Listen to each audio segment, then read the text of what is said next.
প্রথম যেটা আমাদের প্রয়োজন সেটা হচ্ছে মানুষের সাথে সুন্দর ব্যবহার, যেটা কিন্তু টাকা দিয়ে পাওয়া যায় না।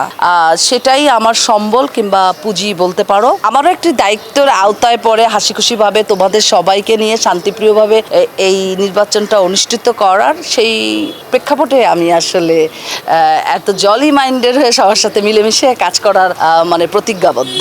অনেক আর্টিস্টরা দেশের বাইরে, তারা তাদের ব্যক্তিগত সমস্যার কারণে দেশের বাইরে অবস্থান করছেন। তারপরেও আজকে যে প্যানেলটি, শিবা শানু, জয় চৌধুরী যে প্যানেলটি, আজকে আমরা 21 জন নমিনেশন পেপার কিনেছি। আমার তো মনে হচ্ছে যে গতবারের তুলনায় এবারের প্যানেলটি অনেক সুন্দর। মানে প্রত্যেকেই শিল্পী এখানে সবাই। তো আমি এবারের ইলেকশনটা নিয়ে অনেক আশাবাদী। সবাই এখানে প্রকৃত শিল্পীরা আছেন। আশা করি একটা শান্তিপ্রিয়ভাবে নির্বাচন অনুষ্ঠিত হবে এবং আমাদের প্যানেলটি জয়যুক্ত হবে। দায়িত্বর জায়গা থেকে আমাকে একটু মাতিয়ে রাখতে হচ্ছে, কারণ যারা সিনিয়র আপুরা এখানে দাঁড়িয়েছে, অনেক যারা জুনিয়র শিল্পীরা পার্টিসিপেট করছে, তারা তাদের সাথে হয়তোবা কাজের অভিজ্ঞতা নেই, স্ক্রিন শেয়ার নেই। আমার আছে।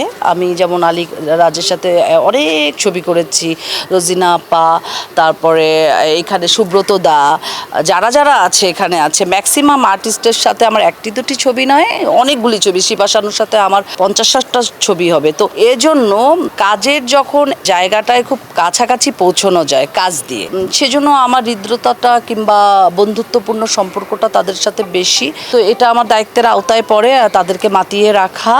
আর হচ্ছে যেহেতু বিগত 2 ইয়ার্স আমি ইলেক্টেড ছিলাম এই কমিটিতে একটি ছোট পদ নিয়ে, কার্যনির্বাহী সম্পাদক পদে আমি ছিলাম। তো অভিজ্ঞতার দিক দিয়ে আমি বলবো যে আমি যখন আরো 2 বছর পরে নতুন ছিলাম, তখন আমি অনেক কিছুই বুঝতাম না, জানতাম না। কিন্তু এই 2 ইয়ার্সে আমার একটি জিনিস হয়েছে যে আমি এটা শিখতে পেরেছি যে একজন চলচ্চিত্র শিল্পী সমিতির সদস্য হলে, নির্বাচিত ক্যাবিনেটের মেম্বার হলে